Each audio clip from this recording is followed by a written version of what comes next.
चलो question number 12 देखते हैं।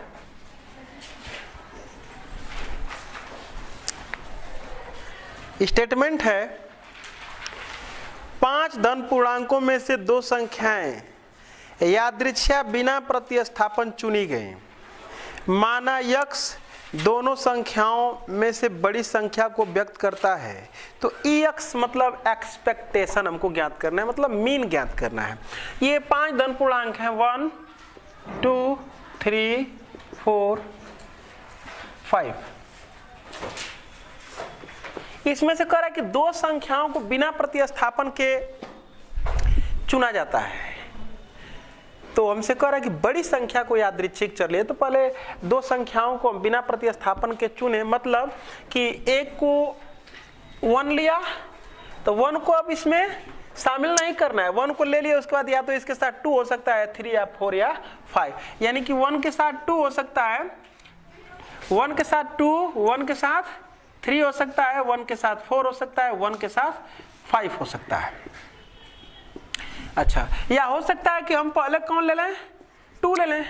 तो 2 अब हमको नहीं लेना है, 2 के साथ 1 3 4 5 यही हो सकता है। 2 संख्याओं को लेना है तो उनमें से ये कंडीशन बनेगी। 1 के साथ 2 के साथ क्या बन सकता है, 2 1 बन सकता है, 2 3 बन सकता है, 2 4 बन सकता है, 2 5 बन सकता है। इसी प्रकार से अगर हम 3 लेंगे तो 3 के साथ 1, 3 के साथ 2, 3 के साथ 3 नहीं होगा क्योंकि वो संख्याओं में से वो प्रतिस्थापित नहीं किया गया है।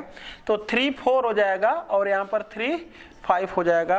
4 के साथ 4 1 4 2 4 3 और 4 4 नहीं होगा, क्या होगा, 4 5 होगा। 5 के साथ 5 1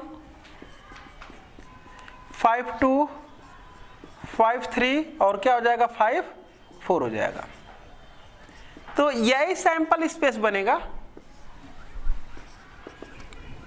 अब हमसे कह रहा है कि यादृच्छिक चर किसको लिया जाता है, बड़ी संख्या को। दोनों संख्याओं में से बड़ी संख्या को लिया जाता है। तो मैं x बराबर लिखता हूं। बड़ी संख्या क्या आ सकती है, 1 हो ही नहीं सकता क्योंकि ये 2 जो भी हम जोड़े जोड़े एलिमेंट बनाए उसमें किसी भी जोड़े में 1 बड़ा नहीं है। तो हो सकता है 2 बड़ा, हो सकता है 3 बड़ा, हो सकता है 4, हो सकता है 5। यही क्या है, यादृच्छिक चर है। कॉरेस्पॉन्डिंग प्रोबेबिलिटी में निकालता हूं P x बराबर कितना पर, मतलब कि जब 2 बड़ा होता है तो ऐसी कितने केसेस हैं जिनमें 2 बड़ा है अदर नंबर से, दूसरे नंबर से। तो हमको लग रहा है कि एक देखो यहाँ पर ये 1 2 है, ये 2 1, बस यही 2 एलिमेंट हैं जिनमें 2 बड़ा है। बाकी सब जगहों पर जहां भी 2 होगा सब में क्या होगा, 2 छोटा होगा। देख लो इसमें कहीं नहीं होगा कि 2, इसको ले लो 2 छोटा है, इसको ले लो 2 छोटा है। तो बस ये 2 केस हैं।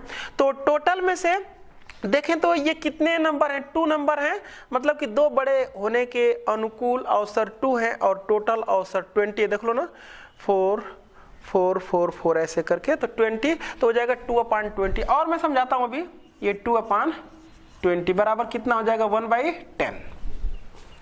ठीक है। अच्छा, अभी और तरीके से मैं समझाने वाला हूं, अभी मैं बात करूंगा उसकी। अच्छा, अगर मैं बात कर लेता हूं Px बराबर कितना, 3, मतलब 3 बड़ा हो, तो 3 बड़ा में कहां कहां देख लेते हैं, कहां कहां 3 बड़ा है उसको यहां से हम देख लेंगे। देखो इसमें 3 बड़ा है, देखो ना, ऐसे भी हम लिख सकते हैं भाई। 3 के साथ क्या क्या हो सकता है, 1 हो सकता है, 1 के साथ 3 हो सकता है, 1 के साथ 3 हो सकता है, 2 के साथ 3 हो सकता है। तो 1 के साथ 3 की एक कंडीशन हो गई, 2 के साथ भी एक 3 हो सकता है, ठीक है, और 4 के साथ 3 हो सकता है। ऐसे तो ये वाला तो नहीं होगा, तो इसको एक इस तरह से लिखा जा सकता है और इसको एक इस तरह से लिखा जा सकता है। तो इसमें 4 एलिमेंट होंगे जिसमें 3 क्या होगा, बड़ा देख लो, 1 2 3 4, बाकी कहीं पर देख लो 3 अब छोटा ही होगा। तो इसकी प्रोबेबिलिटी हो जाएगी 4/20 बराबर 1/5। अगला Px बराबर कितना हो, 4, मतलब कि जब 4 बड़ा हो तो 4 बड़े की केस में देखो मैं तुमको बताता हूं कैसे कैसे लिखा जा सकता है। 1 के साथ 4 हो सकता है, 2 के साथ 4 हो सकता है, 3 के साथ 4 हो सकता है, ये ना हो सकता है।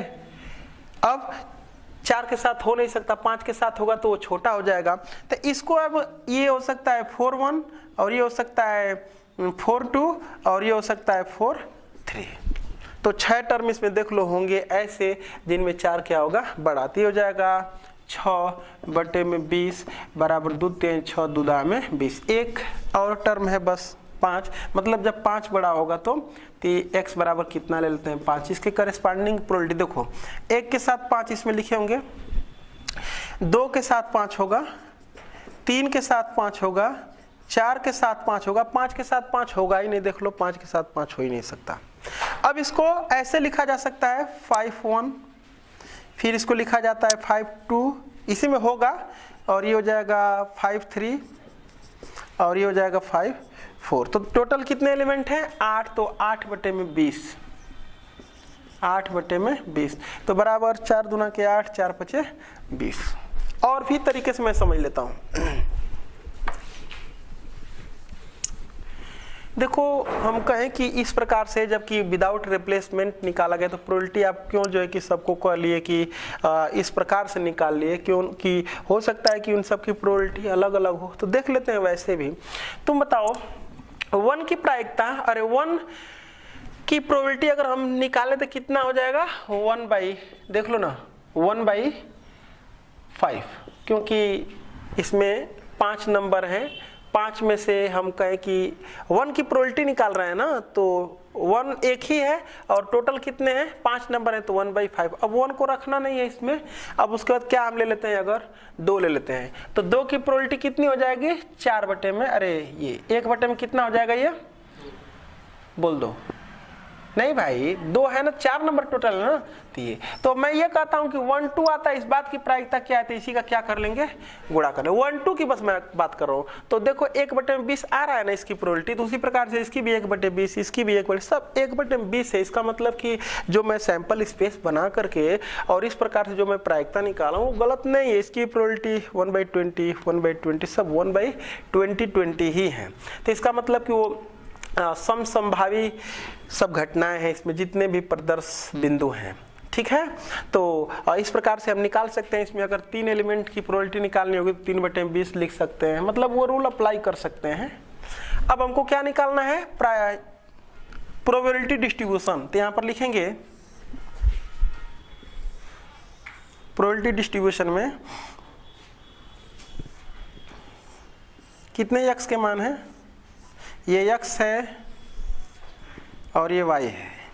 तो यहाँ अरे x लिख लेता हूँ और यहाँ पर px में लिख लेता हूँ। तो x की वैल्यू है 2, 3, 4, 5, 2, 3, 4, 5। 2 के करस्पॉन्डिंग जो प्रोबेबिलिटी है 1/10, 1/5, 3/10, 2/5। अच्छा, अब उसके बाद यहाँ पर क्या निकाला जाता है, हमको प्रत्याशा निकालनी है, एक्सपेक्टेशन। तो यहाँ पर क्या निकालेंगे भाई, x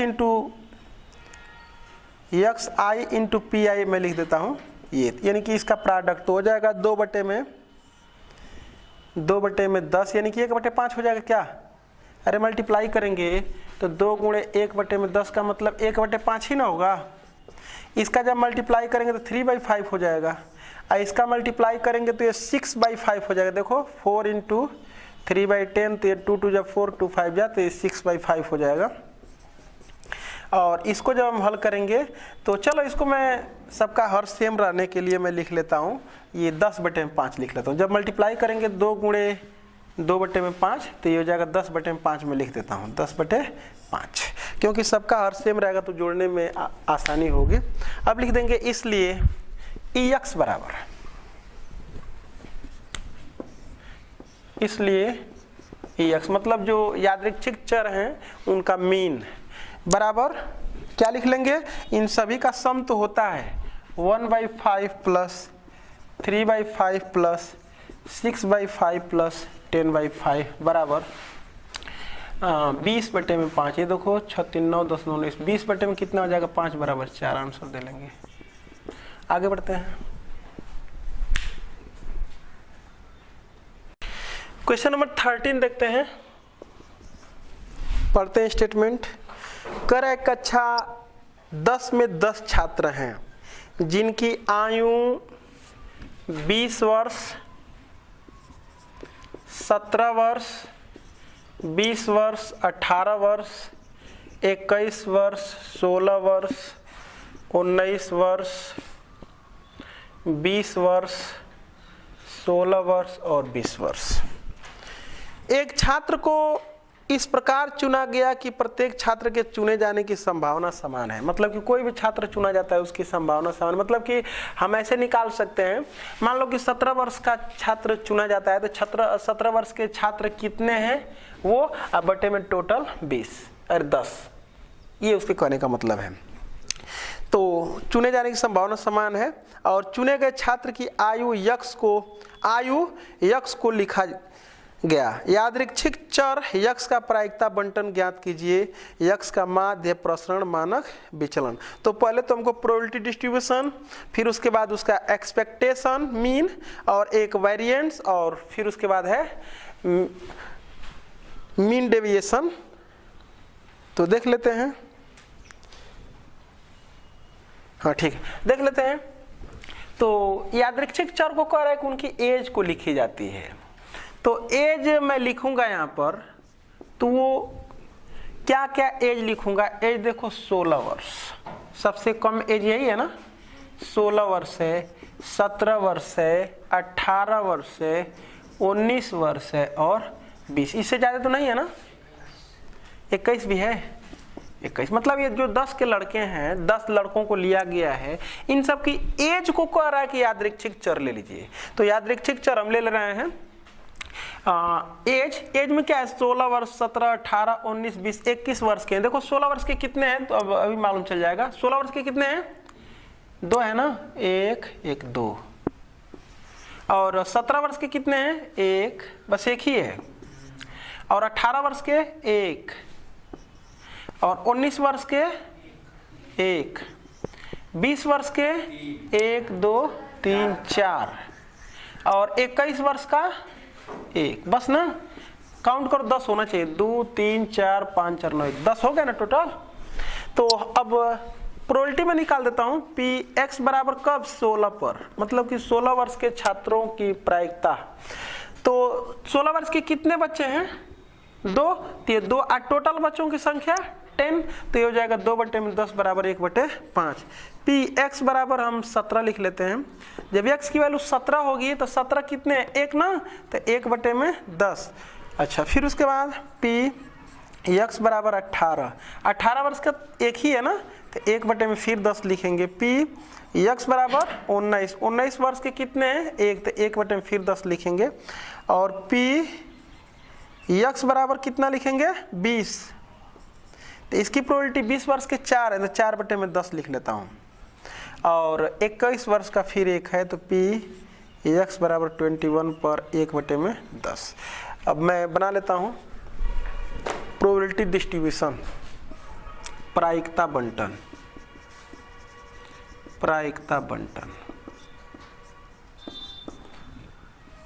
एक्स के कितने मान है, 1, 2, 3, 4, 5, 6।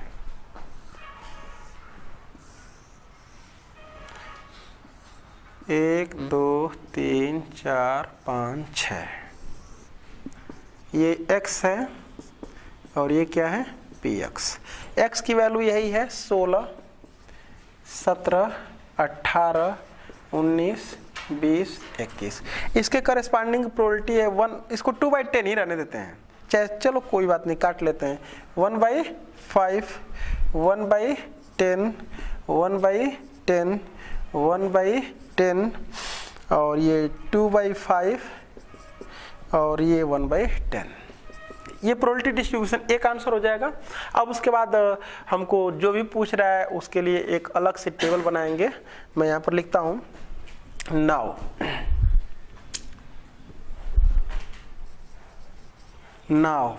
अलग से मैं टेबल बना लेता हूँ क्योंकि टेबल की आवश्यकता पड़ने वाली है। चलो यहीं पर बना लेता हूँ।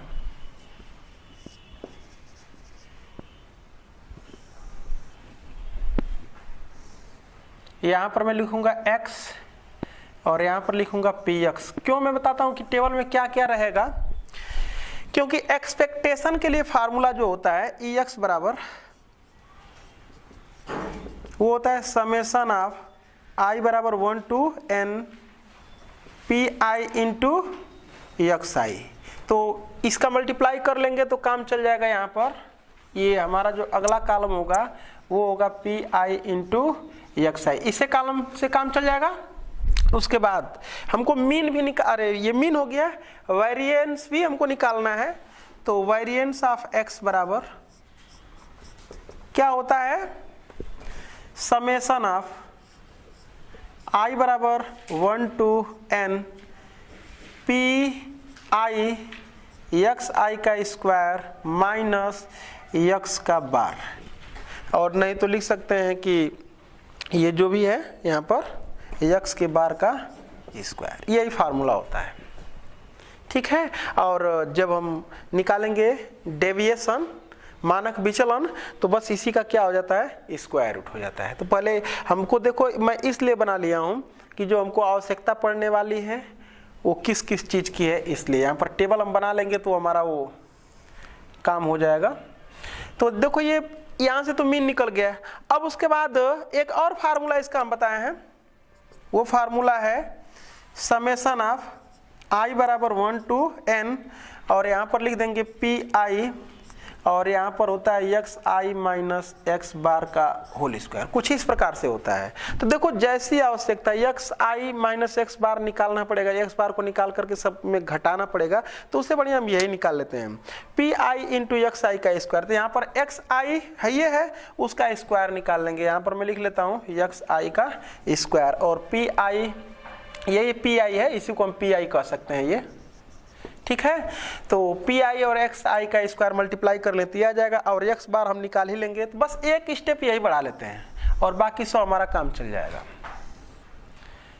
कितने हैं टोटल, 1 2 3 4 5 6 है ना, 2 3 4 5 ये 6।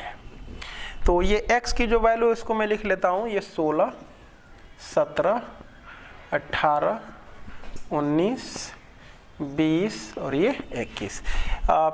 इसके करस्पॉन्डिंग प्रोबेबिलिटी को भी मैं लिख लेता हूँ। 9 तो 10 के भी फॉर्म में लिख लेंगे तो अच्छा ही रहेगा। लिख लेते हैं ये 2/5, 2/5 अरे 2/10 और ये हो जाएगा 1/10, 1/10, 1/10 और फिर ये 4/10 में लिख देता हूँ और फिर ये 1/10। अब ये मल्टीप्लाई इसका कर लेता हूँ। मल्टीप्लाई करूँगा तो हो जाएगा 16 दूना के 32/10 और ये 17/10। थोड़ा आसानी होगी जोड़ने में और कोई बात नहीं है। 18/10, 19/10, 80/10 और ये हो जाएगा 21/10। तो अब निकाल लेंगे, मीन जब निकालना रहेगा तो निकाल लेंगे। यहाँ पर मैं एक्स आई का स्क्वायर निकाल लेता हूँ, तब ये निकालना पड़ेगा। तो एक्स आई का स्क्वायर का मतलब ये, तो 16 16 एम होता है 256 और 17 17 एम 289, 18 18 एम 324, 19 19 एम 361 और 20 20 एम 400, 21 21 एम 441 ये होता है। अब उसके बाद एक स्टेप और हमको बनाना था जो मैं बनाया नहीं हूँ, बना लेता हूँ इसको भी।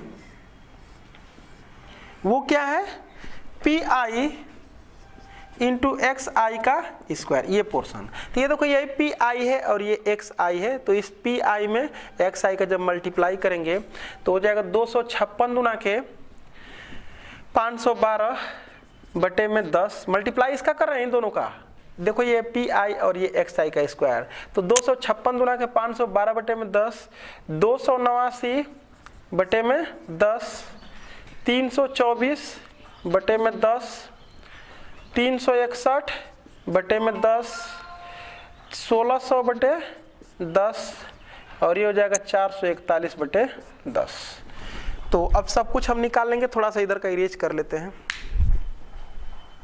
तो अब मैं निकालता हूँ, म्यू का बार कह लूँ चाहे यक्स का बार कह लूँ, जो भी हो, मतलब मीन है ये।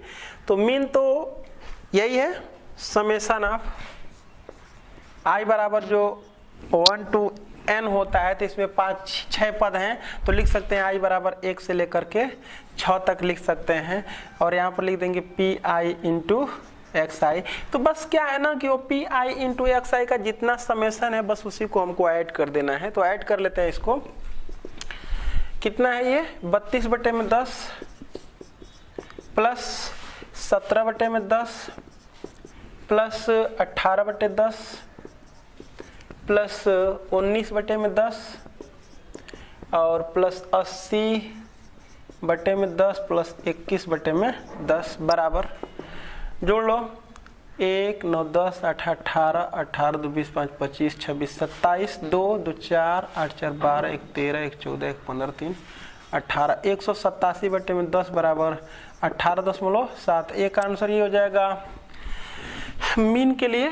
फिर उसके बाद अब हम वेरिएंस निकालते हैं। वेरिएंस ऑफ एक्स बराबर, तो वेरिएंस ऑफ एक्स के लिए मैं फार्मूला लिखा हूँ sigma P i x i का स्क्वायर, मतलब ये जो भी लिख लूँ एक बार, समेशन ऑफ आई बराबर 1 to 6 और P i into x i का स्क्वायर और माइनस म्यू बार का स्क्वायर, यही फार्मूला होता है। यहाँ पर मैं लिखा हूँ एक्स बार चाहे म्यू बार चाहे एक्सपेक्टेशन का बार जो भी वो लिख लेंगे।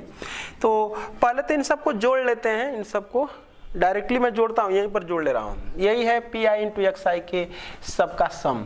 तो ये 1 1 और 1 2 2 4 6 9 6 15 2 17 17 4 1 5 5 6 11 2 13 13 7 20 1 21 21 1 22 2 4 6 6 12 3 15 3 18 2 20 5 25 2 और 1 3 और बटे में कितना हो जाएगा ये 10, तो बराबर हो जाएगा अरे माइनस म्यू, जो म्यू की वैल्यू आई है वो यही है, यही है म्यू, तो इसका स्क्वायर कर लेंगे। लिख लेते हैं यहाँ पर 187/10 का स्क्वायर। हल कर लेते हैं इसको, देखते हैं 9 तो इसको भी 100 बना लें, तो ये 35/100 कर लेता हूँ और माइनस ये 187 का स्क्वायर कर लेता हूँ बटे में 100 कर लेता हूँ, डायरेक्टली घटा देता हूँ, देखता हूँ। तो अभी 187 का स्क्वायर 34,969 बटे में ये 100 कर दिया हूँ, 10 से इसमें ऊपर नीचे मल्टीप्लाई करके कुछ ये बना लिया हूँ। तो 35,270 में से 34,969 घटा दिया हूँ 301 और बटे में 100 बराबर आ जाएगा 3.01। ये हो जाएगा वेरिएंस ऑफ एक्स। उसके बाद हमसे पूछ रहा है स्टैंडर्ड डेविएशन, ये है स्टैंडर्ड डेविएशन सिग्मा बराबर लास्ट में स्टैंडर्ड डेविएशन सिग्मा बराबर, इसको हम जो मीन वेरिएंस है उसको सिग्मा के स्क्वायर से भी नोट करते हैं, तो बस इसी का स्क्वायर रूट हो जाएगा। वेरिएंस ऑफ जो एक्स होता है इसी का स्क्वायर रूट, तो वेरिएंस है इसका 3.01, तो चाहे तो यहीं पर छोड़ दें, तो इसका स्क्वायर रूट निकाल लें, जितना आता है वही हमारा आंसर हो जाएगा। तो √3 की जो वैल्यू होती है वो 1.732 के आगे होता है, उसी प्रकार से इसका भी 1.73 जो भी होगा 2 से कुछ अधिक होगा, तो मैं लिख दिया हूँ कि लगभग वैल्यू 1.73 आंसर दे लेते हैं। इसके बाद देखेंगे क्वेश्चन नंबर अंतिम क्वेश्चन नंबर 14 देखते हैं। इसका लास्ट प्रश्न है इस एक्सरसाइज का। एक बैठक में 55% सदस्यों ने किसी प्रस्ताव का अनुमोदन किया और 45% सदस्यों ने विरोध किया। एक सदस्य को यादृच्छिक चुना गया और यदि उस सदस्य ने प्रस्ताव का विरोध किया है तो x बराबर 0 लिया गया, जबकि उसने प्रस्ताव का अनुमोदन किया है तो x बराबर 1। मतलब कि ये जो यादृच्छिक चर हैं इसको लिया गया है 0 और इस 1। तो जब 0 कब लिया गया है, जब वो विरोध किया है,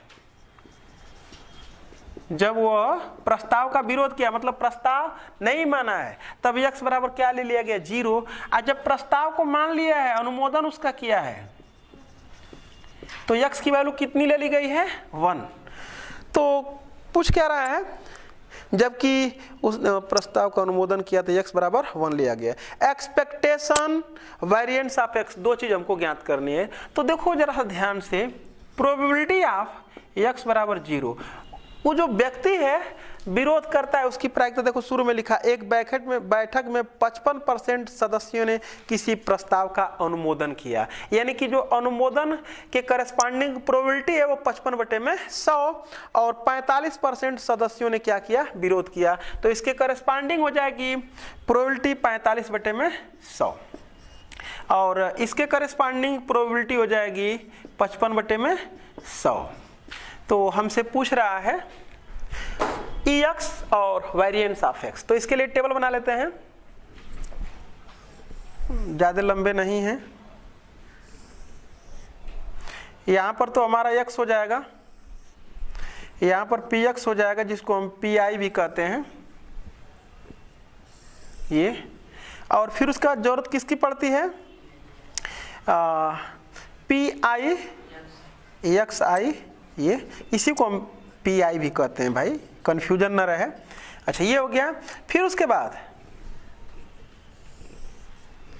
क्योंकि हमारा ये भी होता है देखो PI XI का स्क्वायर, ये वाला पोर्शन होता है, तो यहाँ पर ना हो तो XI का मैं स्क्वायर निकाल लेता हूँ ताकि दिक्कत ना हो ये, और लास्ट में क्या हो जाएगा PI XI का स्क्वायर। यही चीज़ें बस निकालनी है, तो बहुत ज़्यादा नहीं, ये दो ही चीज़ें तो हैं। x बराबर कितना है, 0 है और x बराबर 1 है। इसके करस्पॉन्डिंग प्रोबेबिलिटी है 45/100। मैं चाहता तो इसको काट भी लेता लेकिन रहने दे रहा हूँ, जरूरत जैसी होगी वैसे हम देख लेंगे। PI XI का प्रोडक्ट करेंगे तो ये हो जाएगा 0 और ये कितना हो जाएगा 55/100। तो हम तो निकाल लेंगे, अब एक्सपेक्टेशन निकाल लेंगे। अब XI का स्क्वायर में करता हूँ, जब स्क्वायर करूंगा तो ये 0 ही रह जाएगा और ये क्या रह जाएगा 1 ही रह जाएगा। फिर PI इंटू XI का स्क्वायर करता हूँ तो देखो यही है PI है और XI का स्क्वायर यही है, तो फिर एक बार हमारा हो जाएगा ये PI XI का स्क्वायर कर दे, फिर वही मिलेगा क्या, देखो तो 45/100 हो जाएगा और ये भी क्या हो जाएगा 55/100। जरा देख लेना, अरे जब XI का स्क्वायर में किया हूँ तो वही जब रह गया है तो PI इंटू XI का स्क्वायर भी तो यही रहेगा जो PI XI निकाले हैं, ये 0 है PI ये है और XI का स्क्वायर जब करेंगे, अरे ये ठीक है ना, तो ये 0 फिर हो जाएगा। अब उसके बाद मैं निकालता हूँ EX का मतलब मीन क्या होता है, समेशन ऑफ I की वैल्यू बस 2 है, तो I का मान कहाँ से लेके, I का मान जो होता है हमारा 1 से लेके 2 तक बस है, ये है, और ये हो जाएगा PI इंटू XI।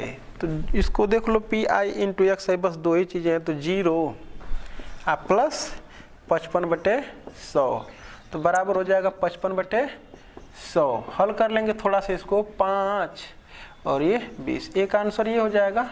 चाहेंगे थोड़ा सा और उसको हम हल कर सकते हैं, 2 से भाग करके फिर 10 से भाग कर लेंगे, तो 2 से जब भाग करेंगे तो 5.5 आएगा, यानी कि 10.55 आ जाएगा। ऐसे ये भी आंसर दिया जा सकता है। और फिर उसके बाद हमसे पूछ रहा है वेरिएंस ऑफ X। तो वेरिएंस ऑफ X तो समेशन ऑफ I बराबर 1 to 2x से लेकर के 2 तक और PI XI का स्क्वायर माइनस ये जो एक्सपेक्टेशन है इसी का स्क्वायर, यही होता है। तो इसकी वैल्यू फिर जोड़ेंगे तो वही 55/100, 55/100 जोड़ेंगे तो ये देखो इसको, और माइनस एक्सपेक्टेशन जो आया है वो 11/20 का स्क्वायर। थोड़ा इसको मैं सॉल्व कर लेता हूँ, तो ये हो जाएगा 55/100 और ये हो जाएगा 11×121/20 विषयम 400। 9 तो 4 से ऊपर नीचे अगर मैं मल्टीप्लाई कर लूंगा तो हर सेम हो जाएंगे। तो ये 4×5=20 और 4×5=20 2 22/400 हो जाएगा, और माइनस ये 121/400 हो जाएगा। तो 220 में से 121 हम घटा लेते हैं तो 121 79 और 20 99 हो जाएगा, ये 99/400। जरा देख लेना। हाँ, इसको भी पॉइंट में चाहे तो हम लिख सकते हैं, पॉइंट में इसको लिखा जा सकता है। पहले हम 4 से इसमें भाग कर लेते हैं 99 में, तो 4 दूना के 8 हो जाएगा और 4 चौके 16 हो जाएगा, 4 सते 28, 4 पचे 20 और फिर जब 100 से भाग करेंगे तो हो जाएगा 0.2475। ये आंसर हो जाएगा। जरा चेक कर लो तो इसका स्क्वायर रूट निकाल दिया जाए। अब इसके बाद मैं निकाल देता हूं स्टैंडर्ड डेविएशन, जिसको हम सिग्मा से डिनोट करते हैं, चाहे square root of variance x से। तो इसी का हम स्क्वायर रूट निकाल देंगे। तो 99 बटे में ये 400 जो है, तो चाहे तो इसका भी स्क्वायर रूट निकाल लेंगे। तो ये हो जाएगा करड़ी में 99 बटे में 20 विषयम 400 और 19 का वर्गमूल, अरे ये 99 का वर्गमूल निकाल करके और उसमें 20 से क्या कर दे रहे हैं, भाग कर दे रहे हैं। देख लेते हैं। 11 9 99 तो 3 अंडर रूट 11 और बटे में 20। अब 11 का स्क्वायर रूट निकाल करके सब हल कर देते हैं। 11 का वर्गमूल होगा 3.31 और ये इंटू 3 हो जाएगा और ये क्या हो जाएगा 20। अब 3 का मल्टीप्लाई कर लें इसमें, तो 3 कम 3, 3 तिली के 9, 3 तिली के 9 और 2 स्थान पर दशमलव हो जाएगा। अब बटे में 2 गुणे में 10 कर दे रहा हूँ, 2 से इसमें भाग कर लेंगे तो 2 चौके 8, 2 9 18, 2 9 18 और 2 छके 12, 2 पचे 10 और 10 से भाग कर लेंगे तो ये आ जाएगा हमारा कुछ इतना 0.4965। आंसर चेक कर लो। हैं? अच्छा ये नहीं पूछा है क्या? तो बस एक ये दिया होगा और एक ये दिया होगा ना। चलो इसको मैंने निकाल दिया है। आगे बढ़ते हैं। आगे नहीं, एक्सरसाइज समाप्त हुई। थोड़ा सा एक आध प्रश्न मैं अपनी तरफ से देख लेता हूँ, बहुत इंपॉर्टेंट प्रश्न। देखो एग्जाम्पल्स है। पासों के एक जोड़े को 3 बार उछालने पर द्विकों की संख्या का प्रायिकता बंटन ज्ञात कीजिए। डबलेट की बात कर रहा है। तो देखो पासों का एक जोड़ा लिया गया है, 2 पासों को एक साथ लिया गया है और उसको कितना बार फेंका जा रहा है, 3 बार फेंका जा रहा है। तो बहुत जो हमारे पास द्विक आ सकते हैं, तो द्विक का मतलब कि दोनों सेम नंबर, डबलेट का मतलब कि वही एक जो नंबर होगा वही डबल हो जाएगा, ठीक है, दोहरा देगा। तो डबलेट कितने आ सकते हैं, या तो दोनों पर 1 1 आ सकता है, या 2 2 या 3 3 या 4 4 या 5 5 या 6 6। तो जो डबलेट होगा हमारा वो क्या क्या हो सकता है, 1 1 2 2 3 3 4 4 5 5 6 6, यही ना हो सकता है। इसके अलावा तो कुछ डबलेट हो नहीं सकता है। तो जरा देखते हैं कि पासे को जब हम एक बार फेंकते हैं तो इसकी प्रोबेबिलिटी, एक पासे को जब एक बार फेंकते हैं तो उसमें 36 एलिमेंट बनते हैं ना। तो 36 में से किसी भी एक एलिमेंट की जो प्रोबेबिलिटी होती है वह कितनी होती है, 1/36। अब जितने एलिमेंट हम ले लें, 1 2 3, कितने डबलेट हैं, 1 2 3 4 5 6। तो 6 अगर डबलेट एलिमेंट है, इसमें मतलब कि ऐसे एलिमेंट 6 हैं, तो इसकी प्रायिकता हो जाएगी 6/36। तो यहाँ पर द्विक होने की प्रायिकता मैं लिख देता हूं, द्विक होने की प्रायिकता मतलब एक पासे को जब एक बार फेंकते हैं तो ये 36 एलिमेंट बनते हैं, उसमें से ये 6 एलिमेंट द्विकों के लिए है।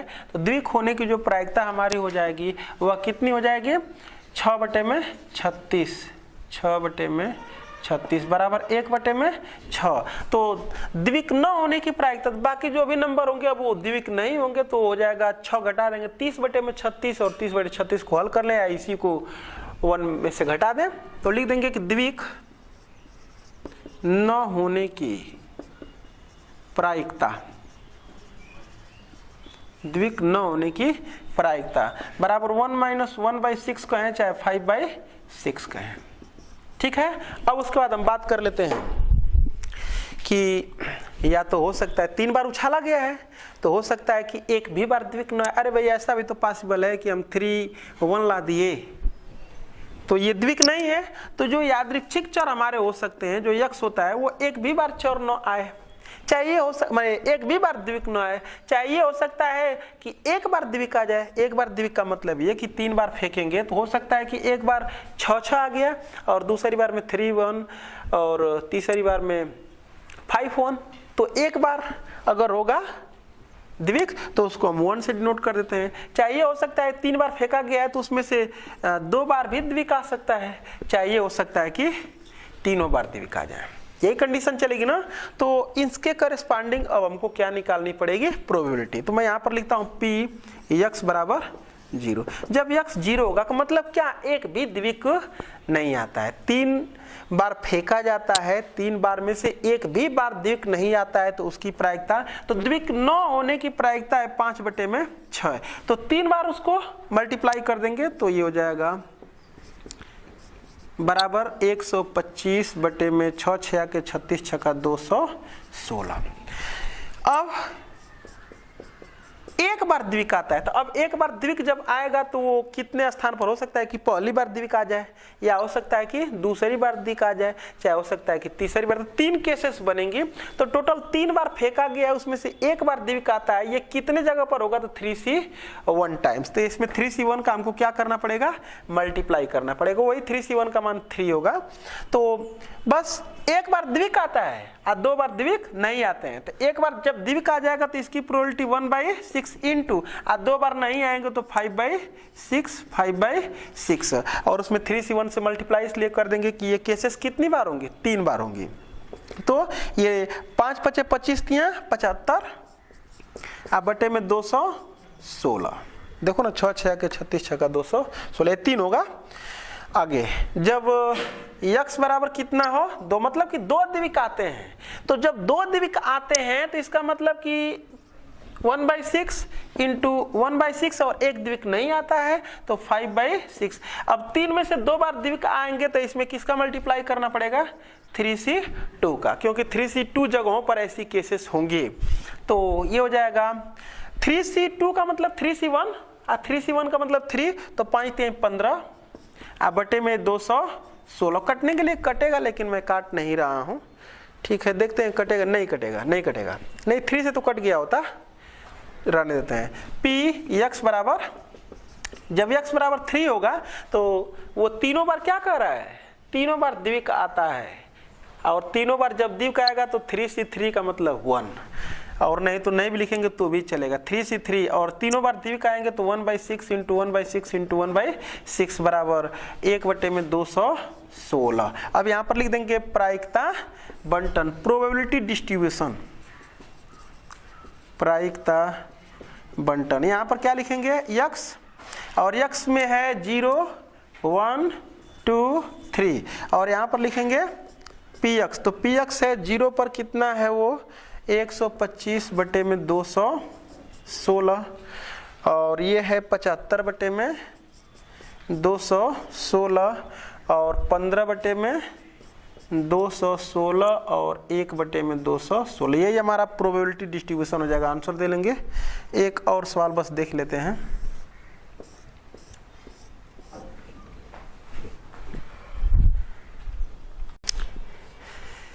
कह रहा है कि माना पासों के एक जोड़े को उछाला जाता है, मतलब कि पासों के एक जोड़े को फेंका जाता है, और यादृच्छिक चर x पासों पर प्राप्त संख्याओं का योग लिया जाता है, जोड़ लिया जाता है।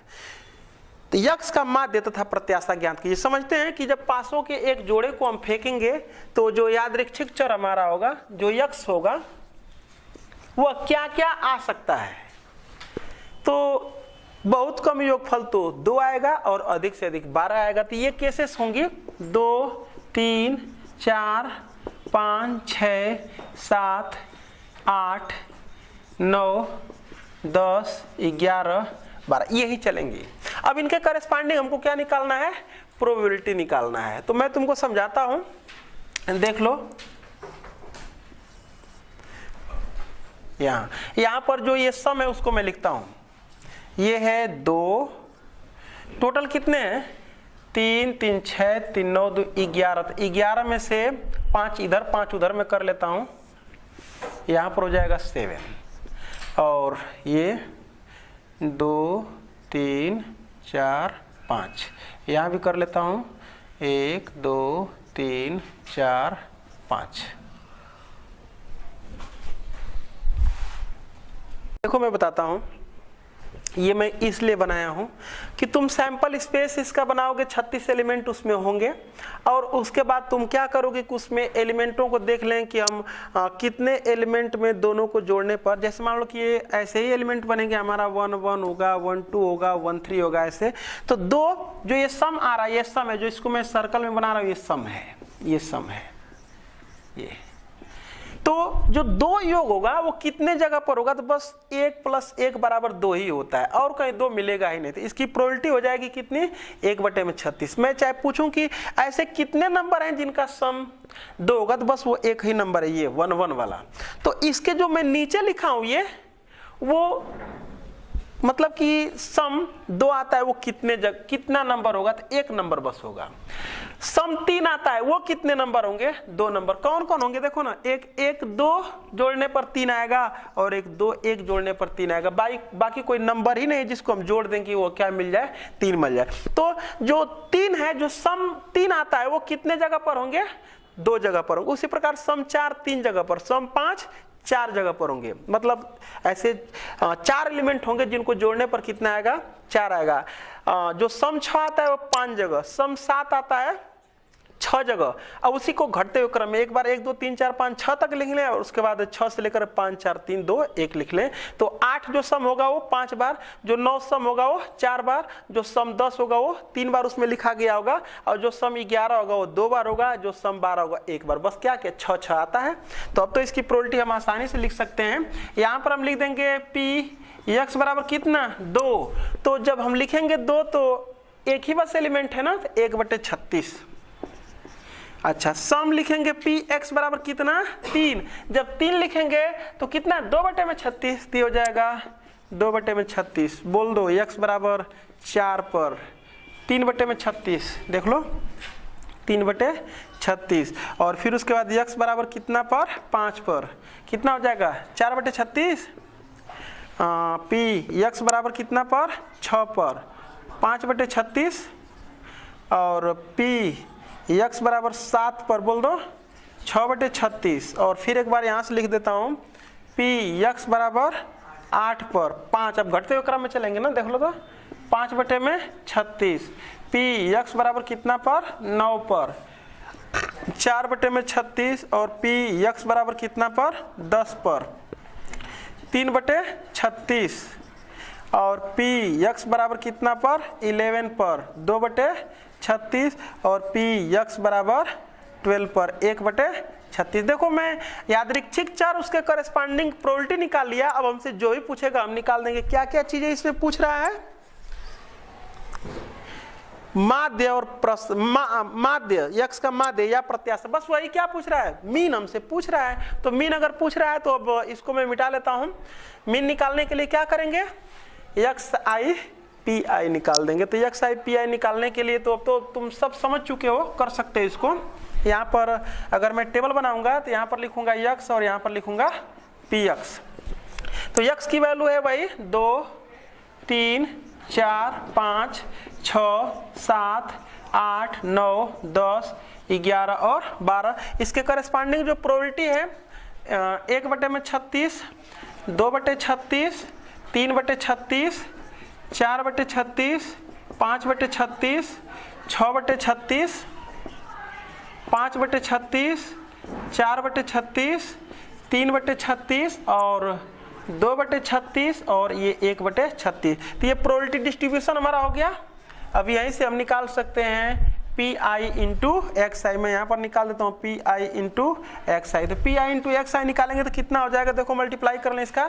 तो 2/36 और ये कितना हो जाएगा 6/36 और ये कितना हो जाएगा 12/36 और ये कितना हो जाएगा 20/36 और ये 30/36, 42/36, 40 ना, अरे 40/36, 36/36, मैं काटूंगा नहीं, 30/36, 22/36, 36, 12/36। अब यहां पर लिख दूंगा EX, मतलब एक्सपेक्टेशन। क्या हो जाएगा, इन सब का सम ही ना होता है, तो जोड़ लेता हूं सबको। 2 2 4, 4 6 10, 2 12, 12 2 14, 26 2 22, 2 3 2 5, 3 8, 3 11, 4 15, 4 19, 1 20, 2 22, 2 24, 25। तो ये हो जाएगा 252 और बटे में कितना हो जाएगा 36। चाहे तो यहीं पर छोड़ लें और नहीं तो कटने लायक है तो इसको काट करके थोड़ा सा सालो कर ले, देख लें काटने पर कितना आ रहा है। 4 से देखो एक कट जाएगा, तो 4 से काटेंगे तो 4 छके 24 और 4 तिहाई 12 और 4 से 4 9 36, 9 से 63। आंसर हमारा कितना हो जाएगा 7।